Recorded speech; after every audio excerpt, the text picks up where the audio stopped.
ప్రభుత్వ సారాయి దుకాణం. నేనేదో సినిమా, ఇది ఒక సినిమా పేరే, బట్ మనతో పాటు ఉన్నారు ఒక నేషనల్ అవార్డు విన్నింగ్ డైరెక్టర్. ఆయన ఇప్పుడు వరకు సందేశాత్మక సినిమాలు తీశారు. ఈసారి మాత్రం కమర్షియల్ మీటర్లో సినిమాలు తీస్తానని ట్రైలర్ నిండా బూతులు పెట్టాడు. సో చాలామంది ఆడియన్స్ అయితే ఇదేంటి నరసింహానంది గారి సినిమానా అని షాక్ అయ్యి చూడాల్సిన సినిమా ఇది. బట్ నేను కూడా ట్రైలర్ చూసినప్పుడు నిజంగానే షాక్ అయ్యాను, ఇదేంటి నరసింహానంది గారి సినిమానా అని. మళ్ళీ చూశాను, మళ్ళీ అలాగే బూతులు వినపడినాయి. సో అంత మంచి నేషనల్ అవార్డు విన్నింగ్ డైరెక్టర్ ఇటువంటి సినిమా ఎందుకు చేశారు? సినిమా చేయకూడదని తప్పలేదు, బట్ ఇటువంటిది ఆ మీటర్లో అయితే మనం చూడలేము ఆయన్ని. ఆయన ఎందుకు కమర్షియల్ మీటర్కి వచ్చాడు? ఈ బూతులు ఎందుకు పెట్టారు? నిజంగా ఇది సెన్సార్ అయిందా? సెన్సార్ అయిన తర్వాత ఆ ట్రైలర్లో అయ్యే బూతులు ఉంటాయా, లేకపోతే సినిమా నిండా బూతులు ఉంటాయా? సో దీని గురించి మాట్లాడదాం. హాయ్ నరసింహానంద్ గారు, ఎలా ఉన్నారు? బాగున్నాను, మీరు ఎలా ఉన్నారు? Sir fine sir. మీ ట్రైలర్ ఒకటికి కాదు 4-5 టైమ్స్ చూసా. ఓకే, వీడియో చూశాను, తర్వాత ఆడియో కూడా చూశాను. ఓకే. ఇది నరసింహానంద్ గారి దగ్గర నుంచి ఊహించలేదు. అంటే యాక్చువల్గా అది సబ్జెక్ట్ వచ్చేసి ఒక ఒరిజినాలిటీ ఉన్న సబ్జెక్ట్ అనమాట. ఒరిజినాలిటీ మీన్స్ ఏంటంటే ఒక రూరల్ ఏరియాలో జరిగే ఒక కథ అనమాట అది. అంటే ఒక గంజాయి బ్యాక్డ్రాప్ ప్లస్ అంటే అందులో క్యారెక్టర్ ఒక సైజులు రెడ్డి అనే ఒక క్యారెక్టర్. మనకి రూరల్లో ఈ గంజాయి నడిపేవాళ్ళు, తర్వాత వడ్డీలకి ఇచ్చేవాళ్ళు, అంటే మిత్తి కంటే తెలంగాణ, తర్వాత క్రైమ్ బ్యాక్డ్రాప్ ఉన్నవాళ్ళు. ఇవన్నీ ఈ బ్యాక్డ్రాప్లో ఉన్న వ్యక్తులు ఎవరైతే ఉంటారండి, వాళ్ళందరూ కూడా మాట్లాడే లాంగ్వేజ్ అసలు ఒరిజినల్ లాంగ్వేజ్ అదే అనమాట. మనం జనరల్గా సినిమాలో వేరే చూపిస్తుంటాం, ఏదో కలోకియల్ లాంగ్వేజ్ చూపిస్తుంటాం, బట్ అది కాదు, ఒరిజినల్గా వేరే ఉంటుంది. వాళ్ళు మాట్లాడే భాష కానీ, వాళ్ళ బిహేవియర్ కానివ్వండి, వాళ్ళు నడవడిక ఏదైతే ఉందో అదంతా కూడా చాలా ఒరిజినాలిటీగా చూపించాలనుకున్నాను. అందువల్ల నీకు ఆ పదాలన్నీ కూడా కొంచెం మనకి ఎబ్బెట్గా ఉంటాయి, కానీ అది ఒరిజినల్ అదే అనమాట. పాత్రలు మాట్లాడే పద్ధతి కూడా అంటే ఆ వాతావరణంలో ఉన్న వాళ్ళు అలాగే బిహేవ్ చేస్తారు, అందుకే అలా పెట్టాల్సి వచ్చింది అనమాట. ఓకే, ఏంటి సార్ పూర్తి స్థాయి కమర్షియల్ మీటర్లోకి వచ్చారా? నరసింహానంది మీటర్లోకి వచ్చి సినిమా చేయడం జరిగిందా? ఇప్పుడు వరకు మీ సినిమాలు తీసుకుంటే ఒక సందేశాత్మక సినిమా, సమాజానికి ఉపయోగపడే సినిమాలు చేశారు ఇప్పుడు వరకు. 1947 ఒక గ్రామం కానీ, కమలతో నా ప్రయాణం కానీ, డిగ్రీ కాలేజ్ కానీ, లచ్చా కానీ, ఇవన్నీ మీ మార్కుతో రిలీజ్ అయిన సినిమాలు ఇవన్నీ. మీ మార్క్ అంటే మీ టార్గెట్ ఆడియన్స్ కొంతమంది ఉంటారు. నరసింహానంది గారి సినిమా అంటే ఒక సందేశాత్మక ఉంటుంది, మంచి సినిమాలు, సమాజానికి ఒకటి మంచి చెప్పాలని చూస్తూ ఉంటారు. అటువంటిది ఈ సినిమా ఏంటి సార్? అంటే ఒక కమర్షియల్ యాంగిల్లో చెబుదామని, అంటే ఫస్ట్ స్క్రిప్ట్ అనుకున్నప్పుడు మా ప్రొడ్యూసర్స్ నరేష్ గారు, తర్వాత మన మల్లేష్ గారు ఇద్దరు మేము స్క్రిప్ట్ అనుకున్నప్పుడు ఇది తెలంగాణ బ్యాక్డ్రాప్లో, అంటే జనరల్గా ఫస్ట్ డైలాగ్ వెర్షన్ రాసినప్పుడు ఒరిజినల్గా రాశాను, ఈ పక్క ఇలాగే ఉంటాయి డైలాగ్స్ అని చెప్పేసి. వాళ్ళు షాక్ అయ్యారు, ఇదేంటి అంటే వాళ్ళు తెలంగాణ వ్యక్తులు అనమాట. మేము అంటే వాళ్ళు ఏమన్నారంటే ఇది నిజంగా జరుగుతున్న సిచ్యువేషన్స్ జరుగుతున్న, అంటే సొసైటీలో ఉన్న వ్యక్తుల గురించి మీరు చెప్తున్నారు, కానీ ఇది రేపు థియేటర్కి వెళ్తే చాలా ప్రాబ్లమ్స్ ఫేస్ చేయాల్సి వస్తుందేమో ఆ డైలాగ్స్ కానీ అవన్నీ కూడా. అంటే నేనేం చెప్పానంటే లేదు, ఇది ఓటీటీ చేద్దామని చెప్పాను అనమాట. ఓకే, ఓటీటీ చేద్దామంటే అప్పుడు ఏమనుకున్నామంటే సరే ఓటీటీకి ఒక వెర్షన్, థియేటర్ వెర్షన్ ఒకటి చేద్దామని చెప్పేసి అనుకున్నాను అనమాట. వాళ్ళు కూడా షాక్కు గురయ్యారనమాట. అంటే రేపు ఏదైనా ప్రాబ్లమ్స్ వస్తాయేమో, లేకపోతే కాంట్రవర్సీ అయిపోయి లేనిపోయిన గొడవలు వస్తాయేమో అని చెప్పేసి వాళ్ళంటే లేదు అలాంటిది ఏమి ఉండదు అంటే, తర్వాత వాళ్ళు కూడా లేదు ఫేస్ చేద్దాం, ప్రాబ్లం లేదు ఇది, బట్ మనం చెప్పదలుచుకున్న అంశం ఏదైతే ఉందో చాలా బలంగా చెబుదామని చెప్పేసి నేను చెప్పాను. చెప్తే వాళ్ళు కూడా దానికి పాజిటివ్గా స్పందించి, అంటే ఇది జనరల్గా ఏంటంటే ఇది 3 parts సబ్జెక్ట్ ఇది. ఇప్పుడు దిస్ ఇస్ ఫస్ట్ పార్ట్ అనమాట. అది ఇంకా 2 parts ఉన్నాయి, ఇంకా 2 parts ఉంది కదా అది.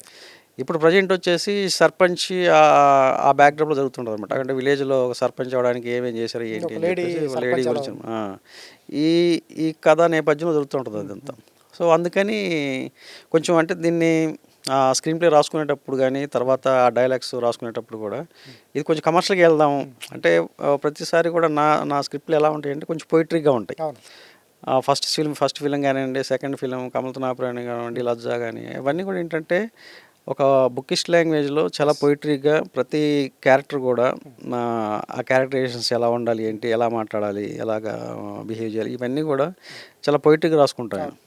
బట్ ఇది వచ్చేసరికి పక్క కమర్షియల్గా ఒక రూరల్ ఏరియాలో మనుషులు ఎలా ఉంటారు, వాళ్ళ ఆలోచన విధానం ఎలా ఉంటుంది, వాళ్ళ మనస్తత్వాలు ఎలా ఉంటాయి, అంటే ప్రతి మనిషిలో కూడా ఒక ఇద్దరు వ్యక్తులు ఉంటారు. ఆ ఇద్దరు వ్యక్తుల్లో ఒకరు మనకు కనిపించాడు ఒకడు ఉంటాడు, కనపడినోడు ఒకడు ఉంటాడు. సో ఆ కనపడినోడు బయటకు వస్తే ఎలాగా ఉంటుందని చెప్పేసి అనుకొని ప్రతి పాత్ర, అంటే అన్ని పాత్రలు అలా ఉండవు, కొన్ని పాత్ర అలాగా క్రియేట్ చేయడం జరిగిందనమాట. ఎప్పుడు జరిగేది సార్ కథ? ఎప్పుడు జరిగేది? 19? ఇది కథ 1980s నుంచి స్టార్ట్ అవుద్ది. అంటే ప్రభుత్వ సారాయి దుకాణం అనేది ఎందుకు పెట్టామంటే 1980sలో అప్పట్లో సారాయి అమ్మేవాళ్ళు అనమాట, గవర్నమెంటే అమ్మేదన్నమాట. ఆ టైంలో దొంగతనంగా సారాయి కాసేవాళ్ళు. అవును. ఇది ఎక్కడో ఊరవతల ఒక కానీ, బట్టీలాగా తోటలో పెట్టేసి కానీ ఆ బట్టిల్లో బట్టలు వేస్తారు. ఆ సారాయి కాసి ఆ సారాయిని దొంగతనంగా అమ్ముతుంటే వీళ్ళు పోలీసులు తెలిసి వాళ్ళని తీసుకెళ్ళిపోయి లోపల వేయటం, తర్వాత వాళ్ళని కొట్టడం, మళ్ళీ వాళ్ళు బయటికి రావడం, వాళ్ళు పోలీసుల మీద రివర్స్ అవ్వడం, ఊర్లో వాళ్ళందరూ కూడా ఇది సారాయి బ్యాన్ చేయాలని చెప్పేసి. అంటే ఊర్లో ఎవరో అంటే ఇప్పట్లాగా 90% తాగేవాళ్ళు లేరు, అప్పుడు ఊర్లో ఒకరిద్దరు తాగుతుంటారు అనమాట. సో ఆ ఇద్దరు తాగే వాళ్ళు కూడా గొడవలు పడిపోయి ఇంట్లో కొట్టడం ఇవన్నీ చాలా గందరగోళం జరుగుతుండేవి. సో ఆ బ్యాక్డ్రాప్లో అప్పటి నుంచి కథ స్టార్ట్ అవుతుంది అనమాట. ఒక ముగ్గురు వ్యక్తులు ఆ వాతావరణం నుంచి బయటకు వచ్చిన ఒక ముగ్గురు వ్యక్తుల గురించి ఈ కథ స్టార్ట్ అవుతుంది అనమాట. Okay sir. సార్ అక్కడేంటి నిజంగా జరిగినవి ఏమైనా ఉన్నాయి? మీరు తెలుసుకున్నవి కానీ జరిగినవి కానీ ఏమైనా ఉన్నాయి? అంటే నేను రియల్ లైఫ్లో కొంతమంది వ్యక్తులను కలిశాను. అంటే ఒక పోలీస్ డిపార్ట్మెంట్ కానివ్వండి, తర్వాత కొంతమంది క్రైమ్ బ్యాక్డ్రాప్ ఉన్న వ్యక్తులను కానివ్వండి, కొంతమంది నేను కలిసినప్పుడు వాళ్ళు చెప్పిన ఏవైతే కొన్ని ఇన్సిడెంట్స్ ఉన్నాయో అవి కొంత నాకు ఇన్పుట్ వచ్చిందనమాట. నెక్స్ట్ షేక్స్పియర్ కథల్లో కొన్ని ఉన్నాయన్నమాట. యాక్చువల్గా ఇది నాకు ఇన్స్పిరేషను షేక్స్పియర్ సబ్జెక్ట్స్ అనమాట. అంటే ఆయన సాహిత్యంలో కొన్ని కొన్ని పాత్రలు ఎలా ఉంటాయంటే ఈర్ష్య, ద్వేషం, పగ, ప్రతీకారం. అంటే ఒక మనిషి పైకి రావాలంటే అవతల వ్యక్తిని తొక్కుంటూ పైకి రావాలి. ఏం చేసినా పర్వాలేదు, వాడు చచ్చిపోయినా పర్వాలేదు, కానీ వీడు మాత్రం పైకి రావాలి, వాడు అనుకున్న సాధించాలి. దీనికోసం ఆడైనా మగైనా ఒకేలా బిహేవ్ చేస్తుంటాయి ఆయన పాత్రలో. ఓకే. అంటే ద్వేషంతో ఉంటారు ఎక్కువగా. ఏదైనా ఒక అవసరం కోసం అడ్డదారులు తొక్కేసి పైకి రావాలనుకున్న కొన్ని క్యారెక్టర్లు ఉంటాయి అన్నమాట. అది నేను చూసిన కొంతమంది వ్యక్తులు తాలూకా వాళ్ళ క్యారెక్టర్స్ ఎలా ఉంటాయి ఏంటి, పొలిటీషియన్స్ కొంతమందిని చూసిన కొన్ని. ఇలా కొంతమంది వ్యక్తులు కలిసినప్పుడు వాళ్ళతో మాట్లాడినప్పుడు నాకు అనిపించింది, నేను వాళ్ళ దగ్గర నుంచి తీసుకున్నది ఏదైతే ఉందో అది, ప్లస్ నేను చదివిన సాహిత్యంలో ఏదైతే ఉందో ఆ క్యారెక్టర్స్ని ఇంపోర్ట్ చేసుకొని అవన్నీ కూడా అడాప్ట్ చేసుకొని చేయడం జరిగిందనమాట. ఇది ఎక్కడో తెలంగాణలో మారుమూల జరిగిన ఒక ఊర్లో దానికి షేక్స్పియర్ నవల్లోని పాత్రలను ఎట్లా అడాప్ట్ చేశారు? యాక్చువల్గా అది మంచి క్వశ్చన్. ఇది అంటే అప్పట్లోనే షేక్స్పియర్ గారు మనుషుల యొక్క మనస్తత్వాలు ఎలా ఉంటాయని రాశాడండి అప్పటి నుంచి. ఇప్పుడు కొత్తగా రాసింది కాదు, ఆయన అప్పట్లోనే చెప్పాడు ఇలాంటి వ్యక్తులు ఉంటారు, అంటే ఈర్ష్యాద్వేషాలు తగిలిపోయే వ్యక్తులు ఉంటారు అని అప్పట్లోనే రాశారు. అవి జనరల్గా ఇప్పుడు ఉన్న మన మనుషులను చూస్తుంటే యాజ్ ఈజ్గా అన్వయించుకోవచ్చు అనమాట. ఇంకా దాంట్లో అసలుకి అతిశక్తి లేదనమాట. 90% పీపుల్స్ జెన్యున్గా ఉంటారండి. ఇక్కడ నిజాయితీ లేదు. ఆ డబ్బు సంపాదించడంలో పడిపోయి ప్రతి ఒక్కడు కూడా అంటే అడ్డదారుల్లోకి వెళ్ళిపోవడం. అంటే 10% పీపుల్స్ నిజాయితీ ఉంది, ఇంకా ఎక్కడికి పోలేదు. కానీ చాలా మటుకు ఇప్పుడున్న ప్రజెంట్ సిచ్యువేషన్లో వాడు బతకడం కోసం వాడు ఒక డబ్బు సంపాదించే ప్రాసెస్లో చాలా రకరకాలైనటువంటి మనుషుల్ని తొక్కేసి పైకి రావడం, వాడి మీద వీడు ఆధిపత్యం, వీడి మీద వాడు పోరు చేయడం, ఇలాగా రకరకాలుగా బిహేవ్ చేసి ఎలాగైనా సరే డబ్బు సంపాదించాలనే ఫైనల్ టార్గెట్ అనమాట. అతను కోల్పోతున్నాడు. ఆ మనిషి అనేవాడే ఎథిక్స్ లేకుండా బిహేవ్ చేస్తున్నాడు. సో అలాంటి సిచ్యువేషన్స్ అప్పట్లోనే ఆయన రాశాడు. వినిపోటు పడటం అనేది జనరల్గా మనం కొన్ని చూస్తూ ఉంటే మనం తెలిసిపోతూ ఉంటుంది అనమాట. సో అలాంటి పరిస్థితుల నుంచి వచ్చిన కొంతమంది వ్యక్తులు వాళ్ళ యొక్క క్యారెక్టర్స్ ఎలా ఉంటాయి, వాళ్ళు ఒక సర్పంచ్ అవ్వడం కోసం ఆ ఊర్లో, అంటే చిన్న సబ్జెక్ట్ కొంచెం చెప్తున్నాను. జనరల్గా ఏంటంటే ఒక ఊర్లో ఒక సర్పంచ్ ఎలక్షన్స్ వచ్చినప్పుడు ఆ సర్పంచ్గా పోటీ చేయడం కోసం, గెలవడం కోసం వాడు ఎన్ని అడ్డదారులే దొక్కుతున్నాడు. అలా లేడీస్ అవ్వచ్చు, జెంట్స్ అవ్వచ్చు. సో ఆ సర్పంచ్ అయ్యే ప్రాసెస్లో అది ఫీమేల్ అవ్వచ్చు, మేల్ అవ్వచ్చు, ఏదైనా కూడా వాళ్ళ మనస్తత్వాలు చాలా క్రూయల్గా ప్రవర్తించడం. అంటే ఒక సర్పంచ్ దగ్గరే వాళ్ళు అంతా బిహేవ్ చేస్తారంటే. మేల్ అయితే పెద్ద గొప్ప పద్ధతి ఏం లేదు, ఎప్పుడు రెగ్యులర్ ప్యాటర్న్. ఇక్కడ ఫిమేల్ అవుతున్నారు మీ కథలో. అవును. ఇప్పుడు కొడుకుని చంపించి మామను పెళ్లి చేసుకుంటావా, లేకపోతే లాస్ట్ షాట్ అదే కదా? లాస్ట్ షాట్ అదే. యాక్చువల్గా ఇందులో కథలో చిన్న పాయింట్ ఏంటంటే, అది ఈ అమ్మాయిని సర్పంచ్ చేయాలనుకుంటాడు వాళ్ళ మామ. సర్పంచ్ ఎందుకు చేయాలనుకుంటాడు అనేది తర్వాత చెప్తాడు అనమాట. అంటే అమ్మాయిని పెళ్లి చేసుకొని నాకు ఒక వారసుడు కావాలి, తనకు ఒక 80 సంవత్సరాలు ఉంటాయి, ఈ అమ్మాయికి ఏమో 25 years ఉంటాయి. ఆ ఏజ్ డిఫరెన్స్ కూడా లేకుండా వాడికి అంటే దాన్ని ఏమంటారంటే మ్, ఒక పద్ధతి అనేది లేకుండా ఆ, వాడు అసలు వీళ్ళకి పిల్లలు ఉండరండి కొడుకు ఆహా, కొడుకు వీడు కోడలు వీడు పిల్లలు పెళ్లి చేయడానికి రీజన్ కూడా అదే అనమాట. ఓహో. కొడుక్కి పెళ్లి చేయడానికి రీజన్ కూడా ఓకే. అంటే రూరల్ ఏరియాలో కొన్ని ఇలాగే ఉంటాయి, కొన్ని జరుగుతాయి క్యారెక్టర్స్ జరుగుతాయి. జరుగుతూ ఉంటాయి అనమాట. సో ఆ తర్వాత ఈ అమ్మాయి వీడికి లొంగలేదని చెప్పేసి ఆ ముసలోడికి ఆ అమ్మాయిని సర్పంచ్ చేసి అమ్మాయి పెళ్లి చేసుకుని వాడి ద్వారా అమ్మాయిని పిల్లలు పుట్టిద్దామని వాడికి ఒక కోరిక అనమాట. ఓకే. ఇంత దారుణంగా ఉంటాయి వాళ్ళ ఆలోచనలు. సో అందుకే ఆ అమ్మాయి అది, అరే నువ్వు నన్ను పెళ్లి చేసుకుంటే నీ పక్కన నేను ఉంటే నీ కొడుకు ఏం చేస్తాడు నీకు తెలుసా ఆ విషయం, ఎందుకంటే ఫస్ట్ వాడిని వేసినప్పుడు తర్వాత పెళ్లి చేసుకుంటా అంటది అమ్మాయి. అవునవును. సో అలాంటి పాత్రలు అంటే ఎథిక్స్లెస్ క్యారెక్టర్స్ అనమాట ఇవన్నీ కూడా.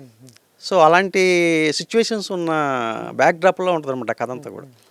అందుకే ఆ డైలాగు పెట్టాల్సి వచ్చిందనమాట. ఓకే. కొంచెం ఇంటిమసీ సీన్లు కూడా 2, 3 బాగానే ఘాటుగా తగిలినాయి. అంటే విలేజ్లో జనరల్గా కామన్గా ఎవరికైనా ఇష్టపడితే వాళ్ళు ఎక్కడికైనా వెళ్ళొచ్చండి.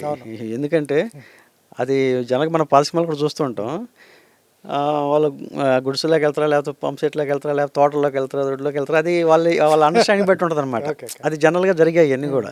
సో అందుకే నా న్యాచురాలిటీ కోసం ఇలా ఉంటారు వ్యక్తులు అని చెప్పేసి అలా పెట్టడం జరిగింది అనమాట. అది ఇదేంటి యూత్ కనెక్ట్ అవుతుందా మొత్తం అందరు కనెక్ట్ అవుతుందా? ఏదో అందరు కనెక్ట్ అవుద్ది. యూత్ కనెక్ట్ అవుద్ది, 40 years వాళ్ళు కనెక్ట్ అవుద్ది, 50 years 60 ఆ ఏజ్ గ్రూప్ లేదనమాట దీనికి. అంటే అందులో ఉన్న క్యారెక్టర్స్ ప్రతి ఒక్కరు కూడా ఓన్ చేసుకుంటారు అనమాట. అంటే ఇలాంటి వ్యక్తులు కూడా ఉంటారా అని చెప్పేసి కొంచెం అంటే అందుకే దాంట్లో జంతువు లక్షణాలు కలిగిన మనుషులు కదా అని పెట్టాను అనమాట క్యాప్షన్. జనరల్గా ఏంటంటే ప్రతి వ్యక్తిలో కూడా ఆ లక్షణాలు ఉంటాయి. అవి ఒక్కొక్క స్థాయి దాటిన తర్వాత బయటకు వస్తుంటాయి. అది కోపం రావచ్చు, ఆనందం రావచ్చు, సంతోషం రావచ్చు, ఏ సందర్భాన్ని బట్టి జరిగే ఇష్యూని బట్టి బయటకు వస్తూ ఉంటాయి అనమాట. అందుకే ఆ క్యాప్షన్ పెట్టాల్సి వచ్చింది. చాలా మంది షాక్ అయ్యారు, ఏంటి ఇలా పెట్టారు ఏంటి క్యాప్షన్, అసలు ఏదో అంటే స్ట్రైకింగ్గా ఉంది అని చెప్పేసి అన్నారు. కానీ యాక్చువల్గా సొసైటీలో ఇప్పుడు ప్రజెంట్ సిచ్యువేషను ప్రతి ఒక్కరు కూడా అంటే మ్యాక్సిమం పరిస్థితులను బట్టి సిచ్యువేషన్ బట్టి అలాగే బిహేవ్ చేస్తున్నారు. అందుకని అది ఆ క్యాప్షన్ పెట్టాల్సి వచ్చింది అనమాట. సార్ ఈ హీరోయిన్లు ఒప్పుకున్నారా ఫస్ట్? వాళ్ళకి డైలాగులు ఏమో పెద్ద పెద్ద మనం అనుకో ఎల్లతో స్టార్ట్ అయిన డైలాగ్స్ 3, 4 పెట్టారు. లేదు, ప్రతి ఒక్కరు స్క్రిప్ట్ ఇచ్చానండి. వాళ్ళందరూ కొత్త వాళ్ళు, అంటే ఆల్రెడీ చేసిన వాళ్ళే. ఒక అమ్మాయి ఆ ఓడికి అర్థం తెలుసు. తెలుసు, వాళ్ళకి తెలుసు, వాళ్ళకి అంటే ఆల్రెడీ మెచ్యూర్డ్ గర్ల్స్ వాళ్ళందరూ. కాదు మన లాంగ్వేజ్ కాకపోతే వాళ్ళకి తెలుసా లేదా? మన లాంగ్వేజ్ అంటే తెలుగు వాళ్ళు, తెలుగు వాళ్ళేనా? అయితే పర్లేదు, అందరూ తెలుగు వాళ్ళే, ముగ్గురు కూడా ఆల్రెడీ చేసిన వాళ్ళే అనమాట వాళ్ళు. ఒక అమ్మాయి వచ్చేసి అర్జున్ రెడ్డి ఆ సినిమాలో చేసింది అనమాట, అమి తుమ్మిలో హీరోయిన్ చేసింది. ఇంకొక అమ్మాయి కొత్త రంగుల ప్రపంచం అని ఒక సినిమా చేసింది, పృథ్వీ గారు వాళ్ళ అమ్మాయి అనమాట ఒక అమ్మాయి.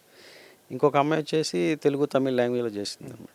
సో వాళ్ళందరూ కూడా చేసిన వాళ్ళే, ఎవరు కొత్త ప్రాబ్లం లేదు. ఇక మీ మీద నమ్మకం ఉంది కాబట్టి స్క్రిప్ట్ కూడా ఇచ్చాం వాళ్ళకి, స్క్రిప్ట్ కూడా చదువుకున్నారు. ఆ వర్డ్స్ కూడా ఆల్రెడీ వాళ్ళకి తెలంగాణ వాళ్ళే అనమాట అందరూ కూడా. సో వాళ్ళకి కామన్గానే ఉంటాయి. అంటే డైలాగ్స్ మనకి అంటే కొంచెం ఆంధ్ర సైడ్ నుంచి ఉన్న వాళ్ళకి ఏంటంటే కొంచెం కొత్తగా ఉంటాయి. ఏంటి ఇలాగ అది ఒరిజినల్ లాంగ్వేజ్, అది ఒరిజినల్గా విలేజ్లో మాట్లాడుకునే చాలా వరకు. అది వాళ్ళు కామనే కదా ఇవన్నీ డైలాగ్స్ అని చెప్పేసి వాళ్ళు ఏమో పెద్దగా అబ్జెక్షన్ పెట్టలేదు.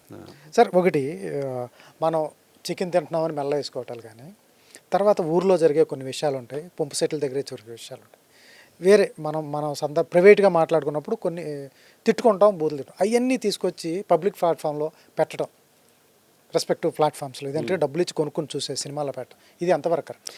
ఓకే, మీ క్వశ్చన్ కరెక్ట్గా ఉంది. కాకపోతే మనం జనరల్గా సినిమా అంటే ఒరిజినల్గా జరిగింది కొంత ఉంటుంది, కొంత మనం క్రియేట్ చేసేది ఉంటుంది. ఒరిజినల్ జరిగింది కాబట్టి సినిమాలు పెడతాం కొంత. కాకపోతే నా సినిమాలు ఏంటంటే జనరల్గా చాలా న్యాచురల్గా సమకాలీన పరిస్థితులకు ఏదైతే ఉన్నాయో అవి, ప్రజెంట్ సిచ్యువేషన్స్ ఏవైతే ఉన్నాయో అవి, ప్లస్ అక్కడ సొసైటీలో జరిగే ఏదైతే ఇన్సిడెంట్స్ ఉన్నాయో అవి నేను ఎక్కువగా తీసుకుంటాను. అవే నేను మీకు డిగ్రీ కాలేజీలో కూడా యూత్ అంతా కూడా ఇలాగ ఇది చెరుకు తోటల్లో ఉంటారా, లేకపోతే అక్కడ ఉంటారా, ఇక్కడ ఉంటారా అని చెప్పేసి క్లాస్ రూమ్లో సీన్స్ కానీ అందరూ అన్నారు. ఆ ఒరిజినల్ జరిగాయి కూడా. సార్ ఇది కూడా డిగ్రీ కాలేజ్ వచ్చింది కాబట్టి ఒక మాట్లాడుతాను. అమీర్పేట మైత్రివనం దగ్గర డిగ్రీ కాలేజ్ పోస్ట్ వేస్తే మిమ్మల్ని పోలీసులు అరెస్ట్ చేశారు, మీ మీద కేసు పెట్టారు. ఏంటి ఆ ఇష్యూ ఏంటి కూడా? అది అక్కడ మా డిస్ట్రిబ్యూటర్స్ వాళ్ళు వేసారనమాట, అక్కడ పోస్టర్స్ వేస్తే వాళ్ళు వచ్చి అది తీసేయమన్నారు. వాళ్ళ తర్వాత డిస్ట్రిబ్యూటర్ తీసేసినట్టు తర్వాత నన్ను పిలిచారు మమ్మల్ని. నన్ను మా ప్రొడక్షన్ హౌస్ నుంచి ఎవరైతున్నారో వాళ్ళందరూ కూడా వచ్చారు. వచ్చిన తర్వాత ఏంటంటే ఇది అని అంటే, లేదంటే అది ఆల్రెడీ మాకు సెన్సార్ కూడా అయిపోయింది, సెన్సార్ కూడా ఇచ్చేశారు. సో ఈ పోస్టర్స్ అవన్నీ కూడా ఆల్రెడీ సినిమాలో ఉన్న పోస్టర్స్ అవన్నీ కూడా సినిమాలో మాకు సెన్సార్ ఇచ్చినాయి అవన్నీ కూడా. సో మాకు ఎఫ్డీసీ కూడా పర్మిషన్ ఉంది, ప్లస్ చాంబర్ పర్మిషన్ ఉంది, ఇవన్నీ కూడా. సో ఆ పర్మిషన్తోనే మేము వేసాము ఇక్కడ అని అంటే, లేదండి జనరల్గా పబ్లిక్ ఉన్న ఏరియా కదా, అవి చూస్తే కుర్రోళ్ళందరూ కూడా టెంప్ట్ అయిపోతారు ఇలాగా అని చెప్పేసి అంటే, అలాగే ఏముండదండి, టెంప్ట్ అది కామన్గా సినిమాలో ఇప్పుడు యూత్ అనేవాళ్ళు మనకంటే చాలా ఫాస్ట్గా ఆలోచిస్తున్నారండి.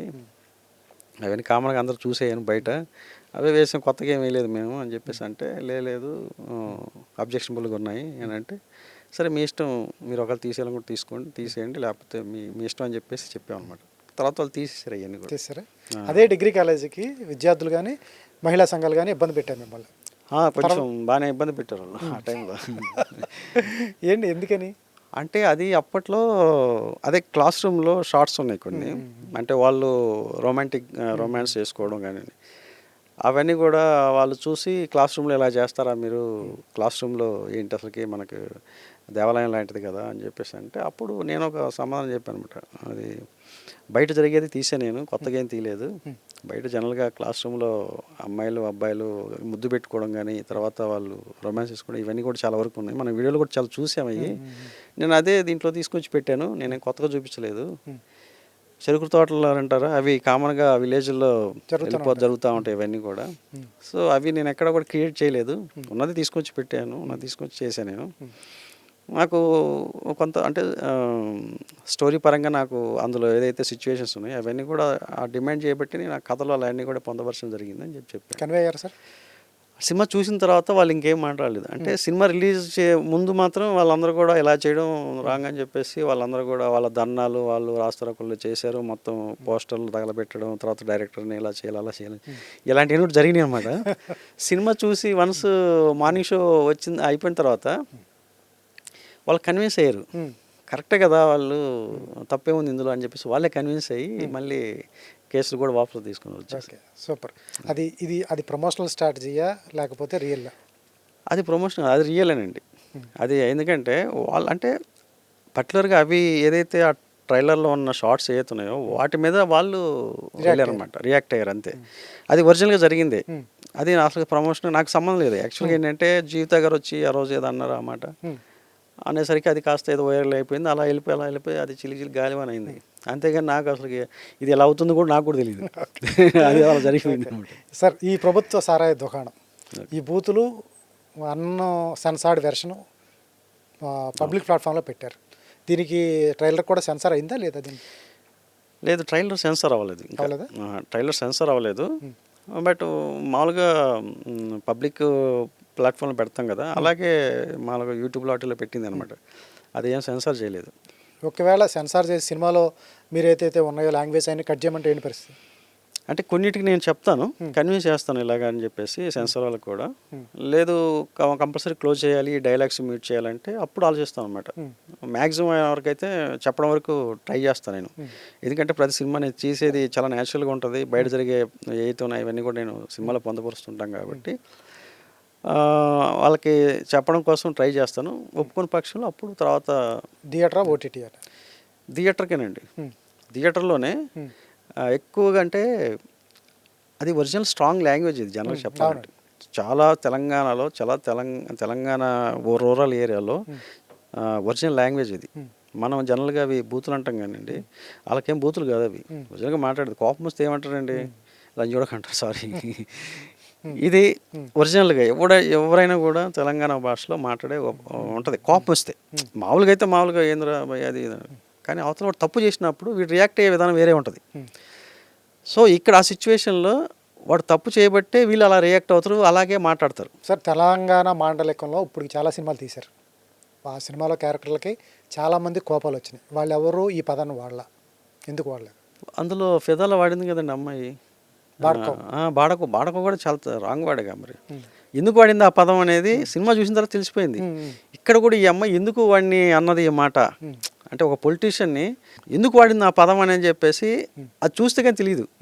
చూసిన తర్వాత ఏమంటారంటే ఓహ్ ఇది కరెక్ట్ ఈ అమ్మాయి వాడడం. ఎందుకంటే వాడు ఎంత ఈ అమ్మాయిని అరెస్ట్ అయిపోతే నువ్వు సర్పంచ్గా అంటే వాడు ఏమంటాడు అవతల, సర్పంచ్ గెలవడం అంటే మగాడి దగ్గర పడుకోవడం ఈజీ కదా, ఈజీ కదా అంటాడు వాడు. ఆ మాట అంటే అమ్మాయి ఎలా రియాక్ట్ అవుద్ది, అయ్యా మహాప్రభు మీరు చాలా మంచి వాళ్ళు, మీరు ఆ మాట అన్నారని చెప్పి సెలదు కదా, అది అలాగే రియాక్ట్ అవుతుంది. నాకు తిక్కగా లేచిందంటే నా కొడుకు నేను ఏం చేయాలో చేస్తాను ముసలి నా కొడుకు అంటే జనరల్గా చెప్పాలంటే అంటే కౌంటర్ అలాగే ఉంటుంది. ఉమ్, ఉమ్.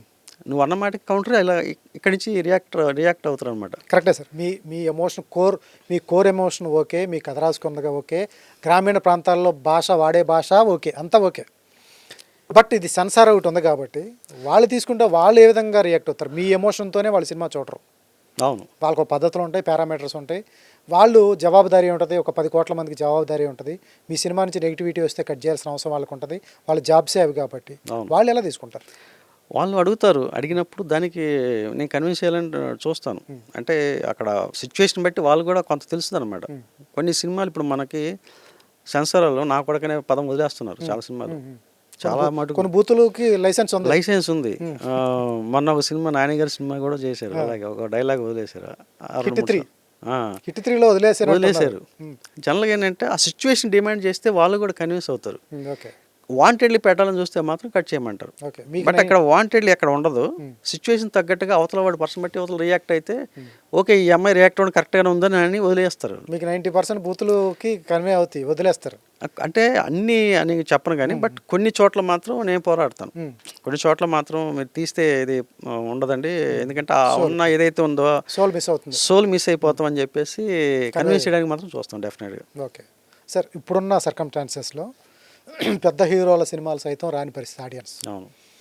నరసింహనంది గారికి ఒక టార్గెట్ ఆడియన్స్ ఉన్నారు, ఆయన సినిమాలు ఇష్టపడే కొంతమంది ఉన్నారు. పొయిటిక్ మీరు ఏదో పుస్తకాలు చదువుతారు, సినిమా ఒక న్యాయపరంగా ఉంటుంది, ఈయన సినిమాకి వెళ్తే వర్తిపుల్ అనే ఆడియన్స్ కొంతమంది ఉన్నారు. మీ టార్గెట్ ఆడియన్స్ కొంతమంది ఉన్నారు. మీ సినిమాలు నచ్చేవాళ్ళు, మీ రైటింగ్ నచ్చేవాళ్ళు, మీ కథా వస్తువు నచ్చేవాళ్ళు కొంతమంది ఉన్నారు. ఇవాళ జనరేషనే మారిపోయింది. నరసింహనంది గారు ఒకప్పుడు మంచి సినిమాలు తీశారు. ఇప్పుడున్న గ్యాప్లో మీకు ఇప్పుడు వచ్చేటప్పటికి ఒక 6 సంవత్సరాల గ్యాప్ వచ్చింది సినిమాకి మధ్య. ఇప్పుడున్న కొత్త జనరేషన్ నరసింహనంది గారు అంటే మళ్ళీ గూగుల్ చేయాలి వాళ్ళు. కొంతమందికి బాగా తెలుసు, తెలిసిన వాళ్ళకి బాగా తెలుసు. నరసింహనంది గారు రైటింగు తెలుసు, ఆయన సినిమాలు తెలుసు, ఆయన తీసిన సినిమాలు తెలుసు, మీ నేషనల్ అవార్డు వచ్చిన సినిమాలు తెలుసు, నంది అవార్డులు వచ్చిన సినిమాల సంగతి కూడా తెలుసు. బట్ ఇప్పుడున్న జనరేషను సినిమాలు చూసే స్థితి మారిపోయింది. ఆడు ఇన్స్టాగ్రామ్ తప్ప సినిమా చూడని పరిస్థితి. వాడిని ఎలా కనెక్ట్ చేస్తారు సినిమాకి? పైగా మీ సినిమాలో ఆర్టిస్టులు లేరు, ఎవరు లేరు. కొద్దిమంది ఉన్నారు, ఏమన్నా ఉంటే నరసింహనంది అని తప్ప ఎవరు తెలియదు. వాళ్ళకి ఎలా కనెక్ట్ చేస్తారు సినిమా? అంటే ఒకటండి, ఇక్కడ ఏంటంటే ఇప్పుడు లిటిల్ హార్ట్ సినిమా ఉంది, జనరల్గా చెప్పాలంటే అందులో తెలిసిన యాక్టర్స్ ఎవరు లేరు. మౌలి అనే వ్యక్తి మాత్రం యూట్యూబ్లో కొంచెం చెప్పాడు కానీ అందరికి తెలియాల్సిన అవసరం లేదు. బట్ అందులో ఏంటంటే వాళ్ళకి ఆ టీజర్ కనెక్ట్ అయింది, వాళ్ళు ఇచ్చే ట్రైలర్ కనెక్ట్ అయింది యూత్కి. ఇప్పుడున్న పరిస్థితులు ఏంటంటే ఒకటేనండి, ట్రైలరు, టీజరు, ఏది మన టైటిల్, ఈ మూడే కనెక్ట్ చేయాలి, అదర్వైజ్ ఇంకేం లేదు. అంటే యాక్టర్స్ లేనప్పుడు డెఫినెట్గా మన దాంట్లో ఉన్న కంటెంట్ ఏదైతే ఉందో ఆ కంటెంటే వాళ్ళు కనెక్ట్ చేయాలి అంతే. అది కనెక్ట్ చేసారంటే ఆటోమేటిక్గా థియేటర్కి వస్తారు. అంటే వాళ్ళకి నచ్చితే వెతుక్కుంటూ థియేటర్కి వస్తారు. పెద్దవాళ్ళ సినిమాల కంటే అది వేరే, అది జనరల్గా వెళ్తారు. చిన్న యాక్టర్స్ అంటే మనకు ఒక కంటెంట్ బడ్జెట్ సినిమాలు తీస్తాం కదా, అది డెఫినెట్గా వాళ్ళకి కానీ టీజర్ కనెక్ట్ అయితే, వాళ్ళ మైండ్కి స్ట్రైక్ అయితే మొత్తం థియేటర్కి వచ్చేస్తారు. నాకు ఆ నమ్మకం మాత్రం ఉందమ్మా. ఎందుకంటే నేను డిగ్రీ కాలేజ్లో కూడా వాళ్ళు అంతా కొత్త వాళ్ళే, అయినా సరే థియేటర్కి వచ్చారు. 70% ఫుల్ అయిపోయింది మాకు. అప్పుడు 4 సినిమాలు కాంపిటీషన్లో కూడా ఆ సినిమాకి జనాలు వచ్చారు. సార్ అప్పుడు వేరు, బిఫోర్ కరోనా సినిమా చూసిన విధానం వేరు, ఆఫ్టర్ కరోనా సినిమా చూసిన విధానం వేరు. అప్పటికి ఎంటర్టైన్మెంట్ అంటే సినిమా ఒకటే ప్రధాన మార్గం. ఇప్పుడు మారిపోయేది, ఫోన్లోనే అన్నీ వచ్చేస్తుంది. ప్రతి ఇంట్లో ఒక 4 ఇంట్లో ఉంటే ప్రతివాడు ఫోన్ చూసుకుని ఓటీటీ ప్లాట్ఫామ్ ఓపెన్ చేసుకుంటున్నాడు. వాళ్ళ విధానం మారిపోయింది, ఎంటర్టైన్మెంట్ ఇదే మారిపోయింది. ఓటీటీలో ఏ లాంగ్వేజ్ కావాల్సిన సిరీస్ కూడా తెలుగులో అంటే తెలుగులోకి సబ్ టైటిల్స్ చూసేస్తున్నారు, లాంగ్వేజ్లో డబ్ చేసేస్తున్నారు. ఇవాళ ఆడికి సినిమా థియేటర్కి వెళ్ళి చూసి మళ్ళీ పాప్కార్న్ తిని వచ్చి చూడాల్సిన అవసరం లేదు. మీరు అన్న విధానాలు 3 నచ్చితే తప్ప, పోస్టరు, టీజరు, ట్రైలరు, పాటలు, ఇవి నచ్చితే తప్ప ఆడు థియేటర్ కదిలించలేము మన వాడిని. ఇవాళ వెబ్ సిరీస్లు వస్తాయి, కొరియన్ వెబ్ సిరీస్ చూస్తున్నారు, తర్వాత వివిధ లాంగ్వేజ్లో వెబ్ సిరీస్ చూస్తున్నారు. ఇప్పుడున్న టైంలో యాజ్ ఏ మేకర్గా, యాజ్ ఏ రైటర్గా సినిమాలో ఆడియన్స్ని కూర్చోబెట్టడం, థియేటర్కి ఆడియన్స్ రప్పించడం టాస్కా కాదు? డెఫినెట్గా ఇది టాస్క్ అండి. ఎందుకంటే ఇప్పుడున్న పరిస్థితుల్లో ఎందుకంటే చాలా ప్లాట్ఫామ్స్ ఉన్నాయి, ఓటీటీ ప్లాట్ఫామ్స్ చాలా ఉన్నాయి. ప్లస్ ఏంటంటే మనకి అదర్వైజ్ ప్రతి ఒక్కరు కూడా ఇన్స్టాలో, ఫేస్బుక్లో వాటికి అడిక్ట్ అయిపోయాడు. థియేటర్ కూడా రావట్లేదు. థియేటర్కి రావాలి అంటే డెఫినెట్గా అది సూపర్ డూపర్ అంటే ఎక్స్ట్రాడినరీ ఫిల్మ్ అయి ఉండాలి. మామూలు ఆర్డినరీ అంటే ఇప్పుడు హిట్ అన్న సినిమాకి రారండి, ఏదో పర్లేదన్న సినిమాకి రారు. సూపర్ హిట్, అదిరిపోయింది బొమ్మ, బ్లాక్ బస్టర్ అంటేనే అంటే అవతల వాడికి మైండ్ బ్లాక్ అయిపోవాలి. అది చూసిన వాడు 10 మంది చూసిన వాడికి అలా మైండ్ బ్లాక్ అయిపోయి అబ్బాయి ఏం సినిమారా అని చెప్పి ఆ డైరెక్టర్ని తిట్టాలి, ఆ సినిమాని తిట్టాలి బయటకు వచ్చి. అప్పుడు డెఫినెట్గా డైరెక్టర్కి వస్తారండి. నీకు లిటిల్ ఆర్ట్స్ సినిమా జరిగింది అదే. ఈ రెండిట్లో ఏది జరుగుతుంది ప్రభుత్వ సారా దుకాణానికి? డెఫినెట్గా వాడికి అంటే నేను అనుకోవడం ఏంటంటే అది ఒక విలేజ్ కంటెంట్, రూరల్ కంటెంట్ కాబట్టి రూరల్ నుంచి వచ్చిన వాళ్ళే మ్యాక్సిమం సిటీలో ఉండే వాళ్ళందరూ కూడా. అవును. ఇక్కడ ఇక్కడ పుట్టి పెరిగిన వాళ్ళు తక్కువ మంది ఉంటారు. బట్ మ్యాక్సిమం ఇప్పుడున్న 40 ఇయర్స్ 50 ఇయర్స్ ఉన్న వాళ్ళందరూ కూడా రూరల్ నుంచి వచ్చిన వాళ్ళే, వాళ్ళందరూ అక్కడి నుంచి వచ్చిన వాళ్ళు. సో వాళ్ళందరికీ కూడా డెఫినెట్గా ఈ టీజర్ కానీ ఆ ట్రైలర్ కానీ డెఫినెట్గా వాడికి మైండ్ కనెక్ట్ అయిపోయి థియేటర్కి వచ్చిన తర్వాత ఏదో సినిమాలను తిడతాడు, డైరెక్టర్ని తిట్టేసి బయటకు వెళ్ళి ఏమో ఏం సినిమా తీసారా పోయి అని చెప్పేసి అది అంటే చాలు. ఎందుకంటే ఏదో ఆర్డినరీగా చూసామో లేదో అయిపోయిందో ఏదో సినిమా అనుకునే సినిమా కాదు ఇది. చాలా స్ట్రాంగ్ సబ్జెక్ట్ అనమాట. అంటే వాళ్ళకి ఎక్కడ కనెక్ట్ అవ్వాలో అక్కడికి మైండ్ కనెక్ట్ చేసే సినిమా అనమాట ఇది. అందుకని డెఫినెట్గా వస్తారు థియేటర్కి. చూసిన మాత్రం అసలు వాడు ఇంకా వెళ్ళి ఒక 10 మందికి చెప్తాడు. అది నాకు అనిపించింది అనమాట. సార్ మీ ఫస్ట్ సినిమా 1940లో గ్రామం నేషనల్ అవార్డు వచ్చింది అప్పట్లో. అవును. అసలు ఊహించారా నేషనల్ అవార్డు? అప్పుడు నరసింహనంది అంటే ఎవరికి తెలియదు. సినిమా వచ్చింది, ఒక కులాల మీద కుల సాధ్యం మీద తీశారు. చాలా అద్భుతమైన సినిమా. ఆ నేషనల్ అవార్డు ఏమైనా పైరువీలు చేశారా లేకపోతే మామూలుగానే వచ్చిందా? లేదండి, పైరువీలు యాక్చువల్గా నేను ఎవరు తెలియదండి అప్పుడు. వాస్తవంగా అయితే నేను కష్టపడి ఒక సినిమా తీశాను, అయిపోయింది. అది రిలీజ్ చేసుకోలేక చాలా కష్టాలు పడ్డాను, చాలా వ్యయ ప్రయాసాలకు వచ్చాను. రిలీజ్ కాలేదు సినిమా. సరే లాస్ట్కి ఇంకా దానికి సబ్ టైటిల్స్ వేయించి నా దగ్గర ఉన్న డబ్బులంతా కూడా పెట్టేసి బాక్స్ తీసుకెళ్ళి చెన్నైలో సబ్ టైటిల్స్ వేయించాను అనమాట. వేయించి అక్కడి నుంచి ట్రైన్ ఎక్కించేసి పంపించేదాన్ని. అంటే ఒక సిన్సియర్గా ఎఫర్ట్ పెట్టాను అంతవరకే. నేను ప్రతి సినిమాకి ఒకటేనండి, నా ఎఫర్ట్ నేను పెడతాను. అది ఒక్కోసారి జనాలు కనెక్ట్ అవుతుంది, ఒకసారి అవ్వదు. పంపించేసిన అయిపోయిన తర్వాత ఒక 3 months తర్వాత ఎప్పుడు అనుకుంటా చూసి అక్కడంతా కూడా వాళ్ళు జ్యూరీ మెంబర్స్ చూసి ఒకసారి అనౌన్స్ చేయగానే నేను షాక్ అయ్యాను. అంటే నాకు ఒకటి అనిపిస్తుంది అనమాట, మన ఎఫర్ట్ సిన్సియర్గా ఉంటే మన కష్టం ఎక్కడికి పోదనేది మాత్రం నాకు తెలుసు అనమాట. అదొక్కటి నేను నమ్మాను ఆ సినిమా విషయంలో. ఎందుకంటే నా ఓన్ ప్రొడక్షన్ అది. నా ఫస్ట్ సినిమానే నా ఓన్గా నేను అమౌంట్ పెట్టుకొని చేసుకున్నాను అనమాట. నాకు ఫ్రెండ్స్ వేరే రిలేషన్స్ వాళ్ళందరితో కలుపుకొని చేసిన సినిమా అనమాట. అది 5 years పట్టింది ఆ సినిమా చేయడానికి నాకు. 5 years చేశాను ఆ సినిమా. నేను షూటింగే 3 years చేశాను, పోస్ట్ ప్రొడక్షన్ ఒక 1 year, అది ఇంకా రిలీజ్ చేద్దాం ఒక 1 year, ఇలాగ 5 years సరిపోయింది అనమాట. 5 years తర్వాత 2011లో అనౌన్స్ చేశారనమాట. యాక్చువల్గా అంటే నాకు అప్పుడు ఈ పైరువీలు వీటి గురించి నాకు అసలు తెలియదు జనరల్గా. అంటే కాకపోతే నాకు ఈ బాలు మహేంద్ర గారి సినిమాలు, అకిరా కురసావా గారి సినిమాలు, తర్వాత కొంచెం చలం గారి సాహిత్యం, ఇవన్నీ కూడా కొంచెం చదువుకుంటూ మణిరత్నం గారి సినిమాలు చూసుకుంటూ ఇలా సినిమా తీయాలి, ఒక డైరెక్టర్ మూవీ తీయాలి చేస్తే ఫస్ట్ సినిమాని ఒక మంచి సబ్జెక్ట్ని చాలా డెప్త్లో చెప్దాము, స్ట్రాంగ్గా చెప్దాము. అందుకే చాలా దాంట్లో విషయాలు చాలా డెప్త్లో ఉంటాయి అన్నీ కూడా. క్యారెక్టరేషన్స్ అవన్నీ కూడా, అంటే కుల వ్యవస్థ గురించి కానీ, స్త్రీ స్వేచ్ఛ గురించి కానివ్వండి, అప్పట్లో 1940sలో వ్యవస్థ ఎలా ఉండేది, ఇవన్నీ కూడా చాలా వరకు నేను మా ఫ్రెండ్ రఘు ఇద్దరం కలుసుకొని చేసిన వర్క్ అనమాట అంతా కూడా. సో నాకు సిన్సియర్గా చేయడం ఒక్కడే తెలిసింది అక్కడ. నీకు మాకు అవార్డు వస్తాయా లేకపోతే దీనికి డబ్బులు వస్తాయో కూడా తెలియదు. సరే పోతే పోయింది, వస్తే వచ్చింది, సిన్సియర్గా చేద్దాం అని చెప్పి చేసిన సినిమా అది. నాకు మిగతా వచ్చిన తర్వాత అనిపించింది ఓకే మనం తీసింది ఎక్కడ అంటే మన ఎఫెక్ట్ ఎక్కడ మిస్ అవ్వలేదని నాకు అర్థమైంది అనమాట ఆ రోజు వచ్చిన రోజు. అప్పుడు 2011లో మీ సినిమాకి నేషనల్ అవార్డు వచ్చిన దారికి ఇప్పుడు నేషనల్ అవార్డు వస్తున్న విధానానికి ఏమైనా చేంజెస్ ఉన్నాయంటారా? అంటే ఇప్పుడు జనరల్గా థియేటర్స్లో ఏ అయితే పే చేస్తున్నా ఆ సినిమాలకు ఎక్కువ ఇస్తున్నారండి. అప్పట్లో థియేటర్లో ఇప్పుడు నేను యాక్చువల్గా నేను సినిమా కూడా రిలీజ్ చేయలేదు అప్పుడు. అయినా సరే ఆ సినిమాలో అంత అంటే ఒక మంచి కథ ఒకటి ఉంది, మంచి క్యారెక్టరైజేషన్స్ ఉన్నాయి, మంచి ఒక కొన్ని విషయాలు చాలా గొప్పగా చెప్పాము, గొప్ప కథ అని చెప్పేసి ఇచ్చారన్నమాట. ఇప్పుడు ఏంటంటే చాలా వరకు ఈ మధ్యకాలంలో వస్తున్న సినిమాలన్నీ కూడా థియేటర్లో పే చేసే సినిమాలకి ఎక్కువగా అవార్డ్స్ ఇస్తున్నారు అనమాట. ఆ థియేటర్లో పే చేసిన సినిమాలు కొన్ని చాలా బాగుంటాయి, అవి కూడా చూడాలి. ఎందుకంటే అక్కడ వెళ్ళిన ఎవరైతే జ్యూరీ మెంబర్స్ ఉన్నారో కొన్ని సినిమాలు అండి థియేటర్లో పే చేయవు, చాలా సిన్సియర్గా ఎఫర్ట్ పెడతారు వాళ్ళు. ఆ కథలో చాలా డెప్త్ ఉంటుంది, కానీ అవి కొన్ని మిస్ఫైర్ అవుతుంటాయి అనమాట. నాకు తెలిసి కొన్ని. మీరు జ్యూరీ మెంబర్గా చేసినట్టున్నారా? నేను వెళ్ళాను, జ్యూరీ మెంబర్కి వెళ్ళినప్పుడు. ఆ టైంలో మీకు ఏమైనా ఫోన్ కాల్స్ కానీ డబ్బులు ఆఫర్లు కానీ ఇటువంటివి ఏమైనా జరిగినాయి? నాకు అంటే మామూలుగా రికమెండేషన్ వస్తుంటాయి, కానీ ఎందుకంటే నేను ఫస్ట్ టైం నా సినిమాకి ఏం చూసి ఇచ్చారు, ఒక మంచి కథ చూశారు ఆ జ్యూరీ మెంబర్స్, ఒక సిన్సియర్ ఎఫర్ట్ చూశారు, అందులో ఉండే డెప్త్ చూశారు. నా సినిమాకి ఏ యాంగిల్లో చూసి ఇచ్చారో నేను వెళ్ళినప్పుడు కూడా అదే యాంగిల్లో చూసాను సినిమాని. ఒక సిన్సియర్గా అంటే ఒక వ్యవస్థ అంటే ఒక మెసేజ్ ఓరియంటెడ్ ప్లస్ వ్యవస్థకి ఉపయోగపడేది, మనం ఏదో చెప్పదలుచుకున్న కంటెంట్ ఏదైతే ఉందో అది చాలా స్ట్రాంగ్గా చెప్పడం, ఇవన్నీ కూడా నాకు అనిపించాయి కాబట్టి నా కథకి ఎందుకైతే ఇచ్చారో నేను కూడా సేమ్ అలాగే చూసాను అక్కడికి వెళ్ళిన తర్వాత సినిమాలు. సో నాకు ఇవన్నీ కాల్స్ కానీ ఇవన్నీ కూడా నేను అటెండ్ చేయలేదు, చేసినా కూడా నేను చెప్పాను.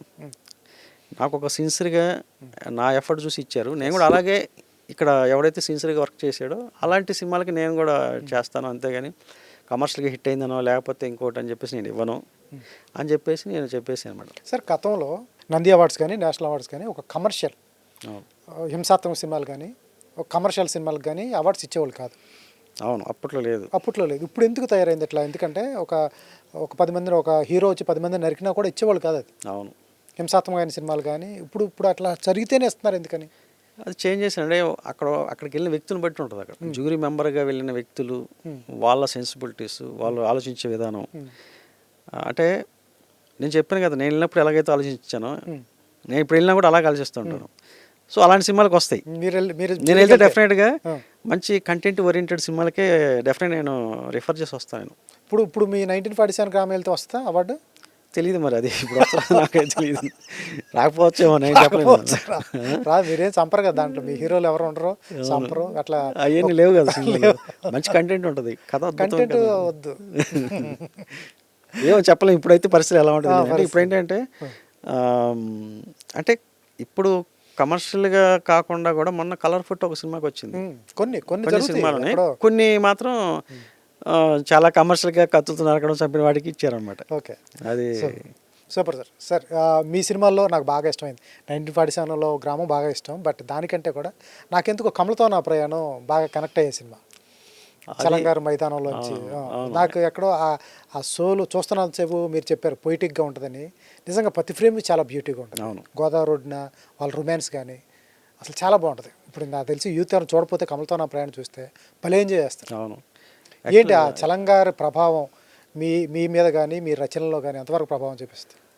యాక్చువల్గా ఈ కథ వచ్చేసి దేవరకొండ బాలగంగాధర్ తిలక్ అని ఒక రచయిత ఉండేవాడు. ఆయన మంచి మంచి పొయిట్రీస్ రాశారనమాట.